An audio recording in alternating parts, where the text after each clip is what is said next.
아멘. 오늘 요한복음 38번째 시간입니다. 포도나무의 열매 어떻게 맺을 수 있는가? 라고 하는 제목으로 하나님 말씀 증거하겠습니다. 할렐루야, 반갑습니다. 옆에 한번 우리 인사합시다. 주님께서 당신과 저를 사랑하십니다. 시작. 주님께서 사랑하십니다. 아멘. 그것도 매우 뜨겁게 사랑하십니다. 아멘. 주님을 사랑하시는 분은 아멘 합시다. 오늘도 예배하는 가운데 함께하는 우리 지체들에게 하나님의 크신 은혜와 강복이 넘치시기를 주님의 이름으로 축원합니다. 아멘. 요새 많이 뜨겁지요. 우리 노벨 문학상, 우리나라가 노벨 평화상 예전에 우리 김대중 대통령께서 받으셨고 노벨 문학상을 받았습니다. 우리나라 한강이라는 저자가 받아서 요새 아주 뜨겁습니다. 참 좋은 일이죠, 그렇죠? 일들을 보면서 우리 교회의 지체들에게도 정말 이렇게 좋은 소식들이 들려왔으면 좋겠다라고 하는 생각을 하게 됩니다. 우리 옆에 있는 지체들한테 한 번 더 인사합시다. 당신에게 좋은 일이 생길 겁니다. 당신에게 좋은 일이 생길 겁니다. 아멘. 또 생기신 분들이 있죠, 그렇죠? 네네. 새롭게 직장에 또 나가신 분들도 계시고, 여튼 뭐 여러 가지 축하할 일들도 있습니다. 네, 예수 안에서 좋은 일들이 여러분들에게 생길 줄로 압니다. 자, 오늘 본문은 우리 지난주 말씀에 이어서 계속해서 지금 주님의 설교 단락이에요. 직접 하시는 예수님 말씀이니까 설교죠. 특별히 강화, 좀 어려운 표현이죠. 다락방 강화, 이게 이제 강도하다 이런 표현이거든요. 하나님의 말씀을 전하다 이런 의미예요. 그래서 예수님의 굵직한 설교가 성경에는 두 군데 존재하는데, 물론 다른 곳에도 다 있습니다. 평행한 본문들이 있으니까. 그런데 유독 마태복음 5장부터 7장까지의 긴 설교가 있습니다. 여기를 뭐라고 부르는지 아세요? 산상수훈, 혹은 뭐라고 불러요? 산지설교라고 부르는 장면이에요. 근데 어떻게 보면 이 산상수훈은 대상이 여러 무리들이거든요. 그러니까 예수님과 관계를 맺지 않은 사람들도 와서 지금 들으려고 와 있는 상황인 거예요. 그러니까 그 상황에서의 설교는 다분히 어떤 성격의 설교일까요? 객관적이고 좀 교훈을 전하는 그런 의미의 메시지들을 담고 있다면, 근데 우리가 지금 보고 있는 이 다락방 강화, 요한복음 14, 15, 16, 17장, 21장까지 있는 성경 중에 무려 넉 장을 다락방 강화라고 하는 한 텀의 설교거든요. 모르겠어요. 이 말씀을 예수님이 한 번에 쭉 이렇게 말씀하셨는지, 좀 끊어 말씀하신 거를 합쳐서 기록했는지는 모르겠으나, 여튼 이 많은 분량의 설교를 보고 있는데, 이 다락방 강화, 다시 말하면 다락방 설교의 대상자들이 누구냐면요, 지금 예수님 앞에 예수님의 설교를 경청하고 듣는 사람은 누가 있을까요? 맞아요. 몇 명이 있을까요? 11명. 왜 11명일까요? 12명 중에서? 그렇죠. 가룟 유다는 지금 예수님 팔로 나간 상황이에요. 그래서 지금 예수님 앞에 최소한 11명입니다. 물론 다른 이들이 더 있었을 수도 있다고 생각은 들어요. 예수님을 너무나 사랑하는 마리아, 그렇죠? 이 다락방을 내어준 마가 요한의 어머니 마리아 등등도 같이 있으면 얼마나 좀 은혜스러운 자리가 되겠어요? 그러니까 예수님과 관계가 계속 있는 사람들이라는 얘기죠. 예수님과 깊이 관계했던 그러기 때문에 이 다락방 강화의 특징은 주관적이다. 주관적이고, 그리고 경험적이다. 그리고 아주 친밀한 언어를 써서 제자들을 가르쳐주고 있는 그런 예수님의 모습이에요. 더 가깝게 느껴지고 친밀하게 느껴지는 것이 이 다락방 설교에서인 것 같습니다. 우리가 이제 계속 살펴보고 있으니까 우리 다락방 설교, 우리 지난 주일에는 주님의 아가페로 성령과 동행하는 삶이란 제목으로 앞전 본문들을 우리가 보셨습니다. 14장을 보셨지요. 주님께서 말씀하셨어요. 너희가 나를 사랑하면 나의 계명을 지키리라. 이게 조건절입니다. 조건절. 나를 사랑하면 나의 계명을 지키리라. 그 자연스럽게 되는 거지 억지로 하라 그래가지고 될 수 있는 게 아니라는 거죠. 주님이 보이신 그 아가페의 사랑을 가지고 이웃을 향하여 이 아가페의 계명을 실천하라 라고 하는 내용들로서 여러분들과 함께 말씀을 나눴어요. 두 가지 기도 제목을 여러분들에게 제시해 드렸는데, 첫 번째 기도 제목 시작.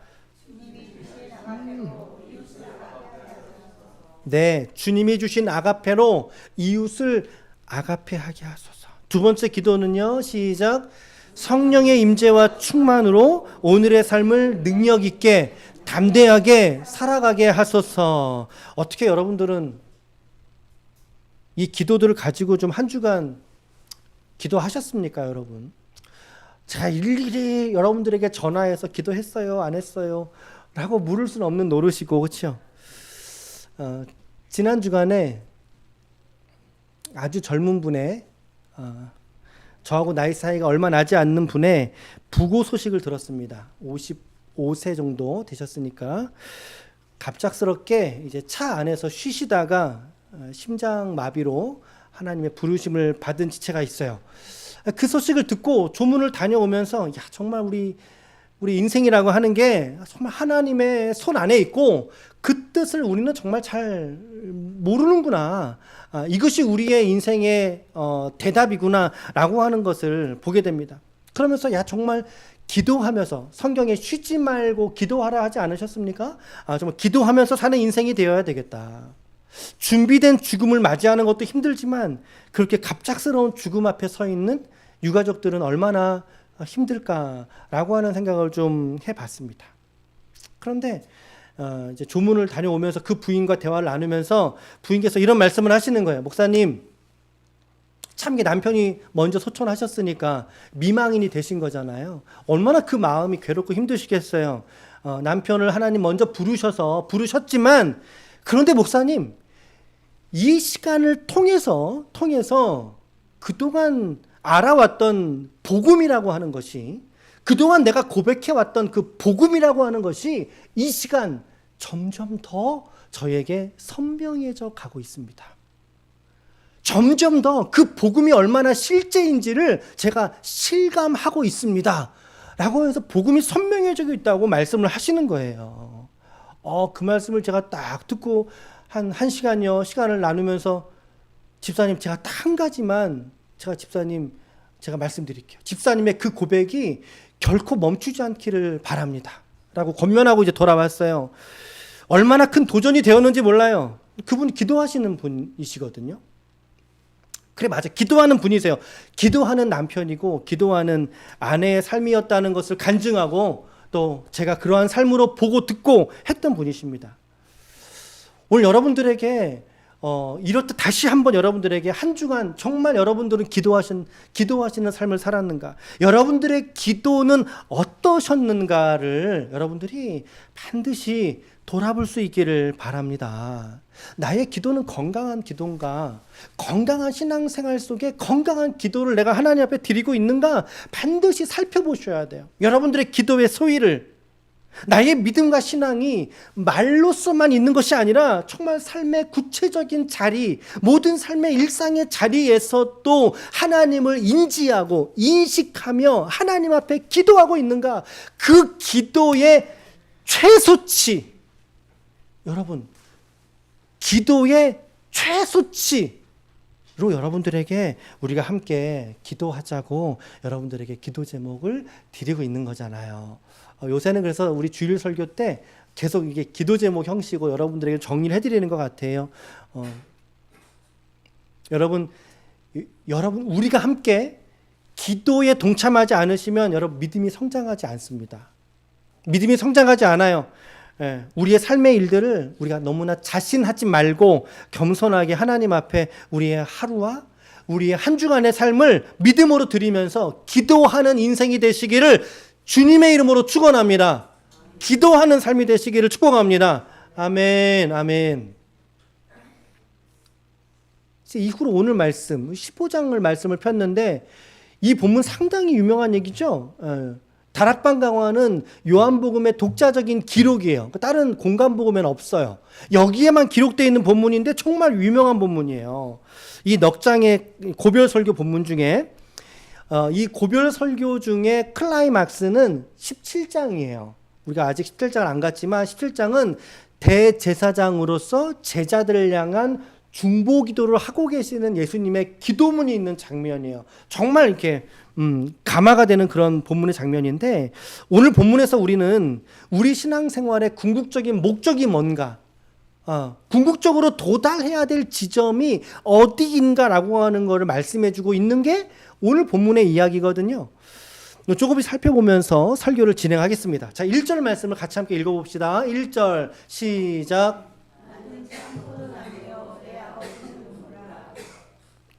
지금 이제 예수님께서 비유를 두신 거죠. 예수님이 나는 뭐라고요? 나는 나무. 그러니까 나는 나무. 그런데 내 아버지는 누구세요? 내 아버지는 일단은 누구세요? 하나님, 성부시죠. 성부는 누구? 농부. 자신은 나무, 성부는 농부. 야, 내가 이제 비유를 들게 라고 말씀을 하시는 거예요. 아버지는 농부야. 그런데 포도나무가 이렇게 있으면 옆에 이렇게 붙어 있잖아요. 이걸 뭐라 그래요? 가지. 나무가 있으면, 본체가 있으면 이 나무에 붙어 있는 가지가 몸체에 붙어는 있지만 2절 말씀 보세요. 그러나 열매를 맺지 않는 가지는 아버지께서, 아까 아버지가 누구라고요? 농부.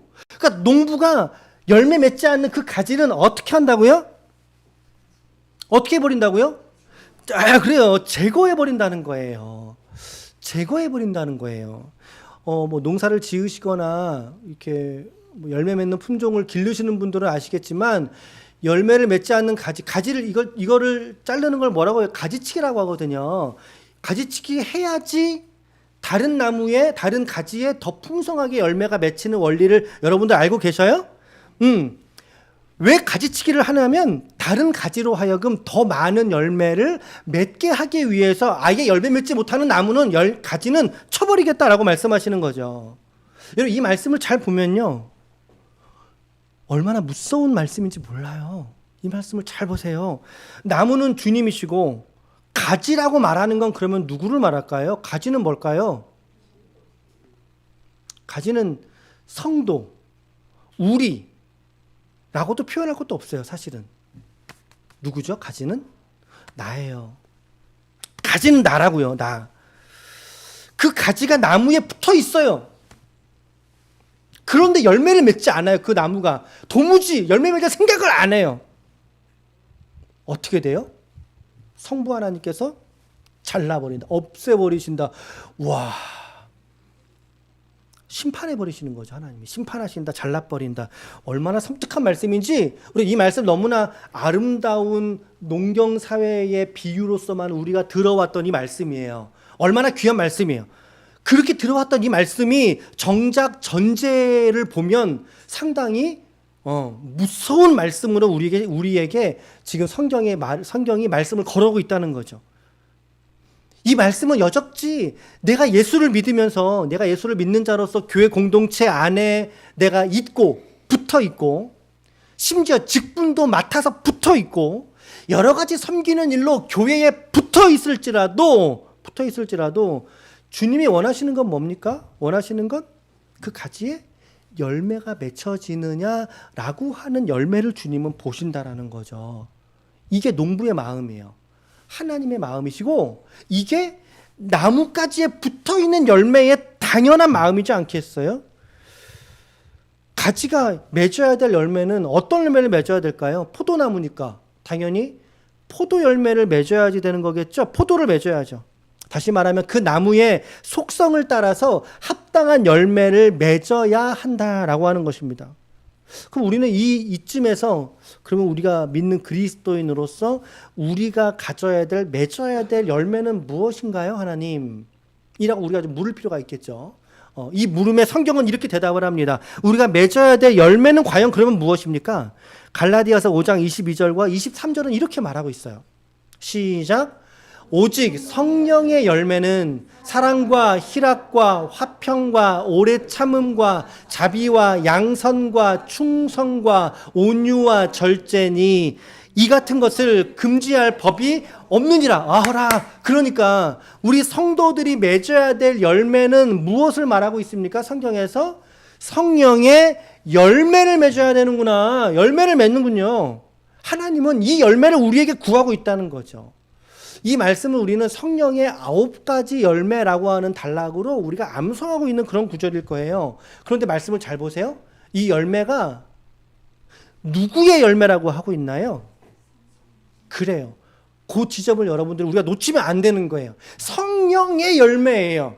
내가 노력해서 나의 열매가 아니라 이게 되게 아이러니한 거예요. 맺어가는 대상은 구체적인 주체는 난데 내가 맺는 게 아니라 누가 맺어주신다는 거예요? 성령께서 맺게 도와주신다라는 거예요. 그래서 성령의 열매라고 말하고 있다는 거죠. 아, 내가 사랑해야지. 우리 지난주부터 계속 보았잖아요. 우리는 아가페 할 수 없어요. 없어요. 나 자신으로서는. 인간된 나로서는. 내가 사랑해야지. 내가 기뻐해야지. 화평해야지. 사람들과 화평해야지. 그래, 인내해야지. 자비, 양선, 선을 행하다, 그런 뜻입니다. 그래, 내가 선을 행하면서 살아야지. 나 주님께 충성해야지. 나 온유해야지. 나 절제해야지. 라고 해서 내가 노력해서 되는 게 아니라는 사실인 거죠. 성령의 열매. 다시 말하면 우리 안에 내주하신 성령의 힘을 덧입을 때 비로소 이 열매가 맺어지게 된다라는 거예요. 이 열매가 맺어지게 된다. 여러분, 열매를 두고서 옆에서 주위에서 야, 맺어라. 그래서 열매가 맺어지나요? 그렇지 않아요. 열매는요, 아주 자연스러운 과정인 거예요. 아주 자연스러운. 그러니까 포도나무는 무슨 열매를 맺을까요? 포도나무를. 사과나무는 무슨 열매를 맺을까요? 사과나무를. 배나무는 무슨 열매를 맺을까요? 배나무를 맺게 된다는 거예요. 그렇다면 예수라고 하는 나무는 어떤 열매를 맺어야 될까요? 그렇죠. 예수라고 하는 열매를 맺어야 되는 거 아닙니까? 그 예수님의 성품들이 성령의 9가지의 열매 안에 다 들어있고, 오늘 우리는 이 열매들을 성령의 덧입음으로 말미암아 취하는 삶이 되어야 된다. 성령과 동행하지 않는 성도의 삶은 그러므로 1분 1초도 사실 생각할 수 없는 얘기인 것입니다. 이런 측면에서 본다면 우리 지난주 설교하고 맥락은 정확하게 일치가 됩니다. 지난주 우리 기도 제목 중에 두 번째가 뭐였어요? 성령의 임재. 그리고 성령의 충만으로 오늘을 능력 있게 담대하게 살아가는 자의 삶에 맺어지는 열매인 거예요. 맺어지는 열매. 결국에 그 능력과 담대함이 성령을 통해서 우리 성도들이 경험하는 것이고, 그 성령과 동행하는 삶의 결과가 바로 이 바울이 갈라디아 교회에 얘기한 성령의 열매라고 하는 것이죠. 자, 그러면 이 구절을 가지고 오늘 본문으로 이제 좀 더 적용을 해본다면, 예수라는 나무에 붙어 있는 성도라면 당연히 이 성령의 열매를 이제 맺어야 되는데, 그런데 이 성령의 열매를 맺지 못한 가지일 때, 아까 9가지는 최소치겠죠. 적어도 뭐 포괄적이거나 이 열매를 맺지 못하는 삶일 때, 가지가, 성도가, 그럴 때 농부는 나무에서 그 가지를 잘라 버리신다. 이 말씀은 오늘 저와 여러분들을 협박하기 위해서 주신 말씀이 아니에요. 그렇죠? 그게 아니에요. 말씀을 여러분 잘 보셔야 돼요. 말씀을 잘 보셔야 돼요. 농부는 열매가 있느냐 없느냐에 관심이에요. 열매가 얼마나 많으냐 적느냐, 열매가 얼마나 탐스럽게 크게 열렸느냐 아니면은 볼품없이 열렸느냐는 농부의 관심이 아니에요. 아니에요. 농부의 관심은 뭐가 관심입니까? 있냐 없냐가 관심인 거예요. 있냐 없냐가 관심인 거예요, 여러분. 주님께서는 이것을 찾으신다는 거죠, 하나님은. 그러니 여러분, 이 말씀은 우리에게 협박이 아니라 우리 그리스도인의 삶의 지향점이, 그리고 우리 세상과 구별된 우리 성도의 본질이 무엇인지를 규정하는 그런 말씀이라는 거죠. 오늘 그러므로 여러분과 저에게 오늘 하나님은 말씀을 통해 도전하십니다. 오늘 우리에게 이 열매가 있어야 할 줄로 믿습니다. 아멘. 이 열매가 있기를 축복합니다. 이 열매가 있어지기를 축복합니다. 자, 그러면 우리는 오케이, 목사님 알아들었습니다. 열매 없는 거는 하나님이 제거하신다고요? 그 열매가 있느냐 없느냐의 문제라고요? 오케이. 그러면 목사님 어떻게 하면 그 열매가 맺어질 수 있습니까? 라고 물으실 수 있죠. 묵상을 하시는 분들이라면 그런 훈련이 되계실 거예요.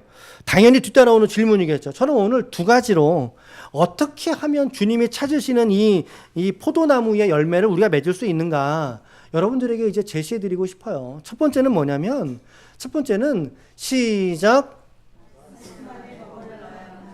말씀 안에 머물러야 이 열매를 맺습니다, 여러분.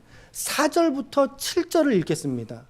4절부터 7절을 읽을 때 반복구와 중요하게 예수님이 강조하고 있는 지점이 무엇인지를 생각해 보시면서 이 말씀을 따라 읽으시길 바라요. 4절부터 7절을 같이 쭉 읽어봅시다. 시작. 내 안에 거하라. 나도 너희 안에 거하리라. 가지가 포도나무에 붙어 있지 아니하면 스스로 열매를 맺을 수 없음같이 너희도 내 안에 있지 아니하면 그러하리라. 나는 포도나무요 너희는 가지라. 그 안에 거하면 사람이 열매를 많이 맺나니 나를 떠나서는 너희가 아무것도 할 수 없음이라. 사람이 내 안에 거하지 아니하면 가지처럼 밖에 버려져 마르나니 사람들이 그것을 모아다가 불에 던져 사르느니라. 너희가 내 안에 거하고 내 말이 너희 안에 거하면 무엇이든지 원하는 대로 구하라. 그리하면 이루어지리라. 이 네 구절 사이에서 여러분 계속 반복되는 단어를 찾아보십시오. 어떤 단어가 도출이 됩니까? 그래요. 그래요, 여러분. 거하라라는 단어입니다. 거하라. 43절에서도 내 안에 거하라. 5절에서도 그가 내 안에 거하면, 6절에서도 내 안에 거하지 아니하면, 주님은 계속해서 하시는 말씀 4절, 5절, 6절 내 안에 거하라. 내 안에 거하라 라고 말씀하시면서 7절에서 튀지요. 7절에서 그러면 내 안에 거한다는 그 의미가 뭔가 스스로 말씀해 주고 계시는 거예요. 7절 보세요. 내 말이 너희 안에 거하면인 것입니다. 거하면. 아, 주님께서 내 안에 거하라 라고 하는 이 말씀은 다른 추상적인 개념이 아니라, 여러분들에게 제가 그런 권면을 계속 누차 드리지 않습니까? 추상적인 철학적 개념으로 이해하지 말고 현실적이고 구체적이고 실천할 수 있는 개념으로 우리가 받아야 된다. 그러면 예수 안에 거하라, 내 안에 거하라 라고 하는 의미는 오늘 말씀이 지지하는 바는 무엇입니까? 어디 안에 거하라는 얘기입니까? 주님의 말씀 안에 있으라는 얘기예요. 말씀 안에 머무르라 라고 하는 이야기를 예수님이 하고 계시는 거예요. 내 말 안에 거하라. 내 말 안에, 맞죠? 내 말이 너희, 내 말에 거하라. 그럼 내 말은, 주님의 말은 무엇이겠어요? 하나님의 말씀이죠. 그리고 하나님의 말씀은 이퀄 성경이죠. 성경이죠. 성경. 그렇다면 예수 안에 거하라는 주님의 이 말씀은 결론적으로는 너희가 성경 안에 거해야 된다라고 하는 거예요. 성경 안에 거해야 된다. 이 거한다는 것은요, 잠시 파킹, 주차하거나 머물다가 떠나는 걸 말하는 게 아니에요. 영어 성경에 보면 이 번역을 영어 성경에서 remain이라고 번역을 해서 remain, 뭐 다 아시는 단어죠. 남아있다. 그런데 괄호치고 없어지지 않고의 의미가 들어있어요. 없어지지 않고 거기에 있는 거, 존재하고 있는 거예요. 존재하고 있는 거예요. 말씀 위에. 근데 이 거하다라고 하는 단어가 indwell이라고 하는 단어가 있습니다. 이 단어는 내 안에 살다라고 하는 의미예요. 살다, 내재하다, 아예 깃들어서 그것의 일부가 됐다. 그런 의미예요. remain으로 번역하든 indwell로 번역을 하든 파킹하고는 전혀 다른 의미인 거죠. 근데 많은 사람들이 하나님의 말씀을 파킹에 끝내고 있어요. 지금 이 순간. 지금 여기 잠깐 왔다가 그렇지 라고 여러분들이 한 주간 살아가면서 이 말씀과 깡그리째 상관없이 살아간다면 말씀이 여러분들에게 지금 뭐 하고 있는 거예요? 파킹. 지금 잠깐 여러분들의 영혼 속에 말씀이 주차하고 계시는 거예요. 이거 떠나가면 안 됩니다, 여러분. 어찌되었든 뭐 리메인으로 번역을 하든 인도어로 번역을 하든 간에 변하지 않는 것은 어떤 얘기입니까? 거기서 떠나지 않고 머무는 것을 말하고 있는 거예요. 이게 거한다라고 하는 말의 의미지 않겠어요. 주님께서 오늘 우리들에게 말씀하세요. 내 말 안에 거하라. 내 말 안에 너가 살아야 된다. 너 말 속에 너가 머물러 있어야 된다라고 하시는 오늘 성령의 음성을 저와 여러분들이 크게 들을 수 있기를 축복합니다. 그럴 때 성령의 열매가 맺어지는 이 삶의 방향성, 목적을 성취하게 된다라는 거예요. 이것이 성도에게 가장 큰 복인 줄로 믿습니다. 우리의 복은, 우리가 추구해야 될 우리의 복은 무엇인가? 시편 1편에서 그 복을 이렇게 말하고 있어요. 같이 한번 읽읍시다. 1절 2절 시작.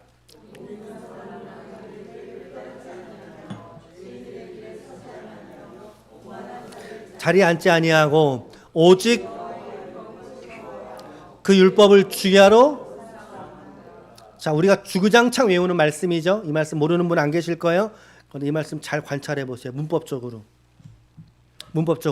복 있는 사람은 중간에 거 다 떼도 됩니다. 전부 다 설명하는 표현들 전부 떼도 됩니다. 맨 첫 문장과 맨 끝 문장만 연결시켜도 우리는 충분히 이해될 수 있습니다. 복 있는 사람은 다 떼고 맨 뒷 문장하고 연결시켜 보십시오. 복 있는 사람은 누굽니까? 율법을 주야로 묵상하는 자가 복된 자입니다. 이게 성경이 말하는 복의 본질이지 않습니까? 성경의 복이라고 하는 것은요, 말씀이, 성경이 그 사람의 입술 속에 머물러서 이게 묵상한다는 표현이 이렇게 비둘기가 먹이 먹을 때 어떻게 먹어요? 비둘기가 먹이 먹는 소리를 어떻게 내요? 의성어로? 어떻게 하지 이거를? 구구구구 하잖아요. 예. 저 묵상한다는 단어가 구구구구 한다 그 표현이에요. 계속 말씀을 섭취하기 위해서 말씀을 계속 읊조린다는 의미예요. 이 복을 누리는 자의 인생 가운데 여러분 성령의 열매가 맺어지지 않겠습니까?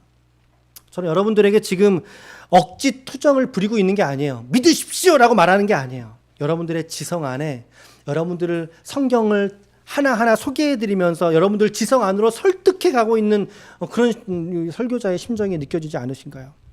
부디 계속 버티지 마시고 이 말씀으로 넘어올 수 있기를 축복합니다. 말씀으로 좀 넘어오십시오. 한 발자국만 좀 더 여러분 넘어오십시오. 한 발자국만. 오늘 시편 1편까지 우리가 갔는데, 자, 어떻게 하면 이 포도나무의 열매를 맺을 수 있는가? 첫 번째는 뭐였습니까? 말씀 안에 머무를 때 맺을 수 있어요. 머물러야 된다. 말씀 안에. 두 번째는 뭐냐면요. 두 번째는 시작. 주님의 사랑 안에 머무를 때입니다. 주님의 사랑 안에. 우리 9절부터 12절을 또 한번 읽어볼 텐데, 읽어가면서 여러분 계속 반복하고 있는 단어가 뭔지 한번 살펴보면서 읽어봅시다. 시작. 아버지께서 나를 사랑하신 것 같이 나도 너희를 사랑하였으니 나의 사랑 안에 거하라. 내가 아버지의 계명을 지켜 그의 사랑 안에 거하는 것 같이 너희도 내 계명을 지키면 내 사랑 안에 거하리라. 내가 이것을 너희에게 이름은 내 기쁨이 너희 안에 있어 너희 기쁨을 충만하게 하려 함이라. 내 계명은 곧 내가 너희를 사랑한 것 같이 너희도 서로 사랑하라 하는 이것이니라. 자, 반복되는 네 구절 안에서 반복되는 단어가 어떤 단어가 반복되고 있습니까? 사랑이라는 단어, 그리고 또 거한다라고 하는 단어. 사랑 안에 거하라는 거예요. 사랑 안에. 주님의 지금 이 마지막 고별 설교라 그랬습니다. 이 설교의 맥락은 너희들이, 제자들이 성부가 원하시는 그 열매 맺는 삶을 너희가 살아내야 돼.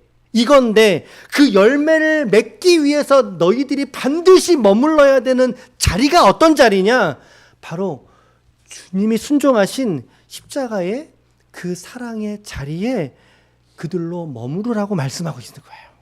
오늘 저와 여러분들에게도 그 십자가, 그 사랑의 자리에 머무르라고 주님께서 오늘 우리에게 말씀하고 계신 줄로 믿습니다. 아멘. 우리가 서로 사랑하자. 이 사랑이라는 단어는 당연히 아가페입니다. 아가페. 우리가 지난주에도 계속 우리가 사랑에 관해서 살펴봤었어요. 지금 3주 연속 계속 얘기가 나오고 있습니다. 그 주님의 사랑이 우리 안에 실제가 되도록, 그 사랑의 복음이 우리 안에 실제가 되도록, 그게 우리의 기도의 방향인 거예요. 우리의 신앙의 목표 지점, 목적 지점인 거죠. 그러므로 이 말씀은 다시금 반복하는 똑같은 그런 말씀이 아니라 다시금 우리의 믿음을 확증해 주시는, 아 그렇구나, 그게 맞구나 라고 하는 것을 확증해 주시는 증거가 되는 말씀일 것입니다. 장례 일정을 지나면서 복음이 더 선명해졌다는 그 집사님의 고백, 그것은 그분이 부활의 복음 안에 있었기 때문에 그 복음이 선명해졌다라면, 오늘 저와 여러분들도 마찬가지로 우리가 십자가 사랑 안에 우리가 머물러 있을 때 그 사랑이 우리 안에 더 선명하게 경험되어지고, 그 사랑의 복음을 실감나게 경험한 자만이 그의 삶에서 이와 같은 열매들을 맺어가는 거예요. 그 사랑의 복음이 우리의 삶의 원동력이 되어질 때 비로소 수많은 성령의 열매와 수많은 그리스도인의 이 증거들이 우리의 삶의 자리에서 맺어져 가게 되는, 다시 말씀드립니다. 많고 크고는 우리의 관심이 아니에요, 여러분. 크고 작고는 있느냐 없느냐예요. 있느냐 없느냐. 그러니 이것마저도 우리가 순종하지 못하겠다면 우리의 신앙이 성장할 수가 없는 거죠. 그렇죠? 주님의 십자가 그 사랑 안에 내가 머물러 있을 때, 그럴 때 그 나무로부터 진액을 내가 빨아먹고 그 가지가 굵어지죠. 그 사랑을 진액을 빨아먹은 가지가 굵어지고 풍성한 열매를 맺을 수 있음 같이. 오늘 여러분들의 삶에 풍성한 열매가 하나님 앞에 드려지는 그런 인생이 되시기를 축복합니다. 저는 계속 고민하기는 어떻게 하면 이 몸된 우리 교회 공동체가, 우리 기쁨의 교회가 어떻게 하면 부흥이 될 수 있을까? 고민하고 기도하고 또 고민해요, 여러분. 지난주에 식사하는데 어떤 집사님 한 분이 그러셔요, 저한테. 목사님, 정말 우리 교회 신실한 집사님의 가정이 한두 가정이라도 더 오시면 너무나 좋겠다고. 여러분들 동의하세요, 안 하세요? 동의 안 하세요, 여러분? 우리 교회 안에 그런 가정들이 오셔서 함께 섬기는 공동체가 되는 거 여러분 원하세요, 원치 않으세요? 원하는 바세요? 네, 오케이. 여러분들이 더 원하시겠어요? 제가 더 원하겠어요? 누가 더 원하겠어요, 여러분? 제가요? 오케이, 좋습니다. 전부 다 제가요군요. 각자들이 좋습니다. 그런데 기도하면 할수록 과연 성도와 교회의 부흥은 무엇을 의미하는가를 저는 생각해 보게 되는 거죠. 주님이 말씀하신 이 열매 맺는 가지, 과연 누가 열매를 맺는 것을 말씀하시는 것인가? 바로 여러분 자신입니다. 우리 자신이 하나님 앞에 이 복음의 열매로서 우리 자신이 드려지게 될 때 그것이 우리 교회의 부흥이구나 라고 하는 것을 결국에는 또 깨닫게 된다는 거죠. 교회의 부흥이라고 하는 것은 사람들이 물밀듯 미어들고 성전이 꽉 차고 성전을 옮기고 성전을 짓고 세우고, 물론 그것도 교회의 부흥이라고 말할 수 있겠죠. 그러나 본질은, 교회 부흥의 본질은 여러분들이 하나님 앞에 열매가 되는 삶에 있는 줄로 믿습니다. 동의하십니까? 아멘. 그 누구보다, 그 무엇보다 여러분 자신이, 우리 자신이 하나님 앞에 내 자신의 삶으로 열매를 드려지기를 애쓰고 그것을 여러분들이 붙들고 기도할 수 있기를 바랍니다.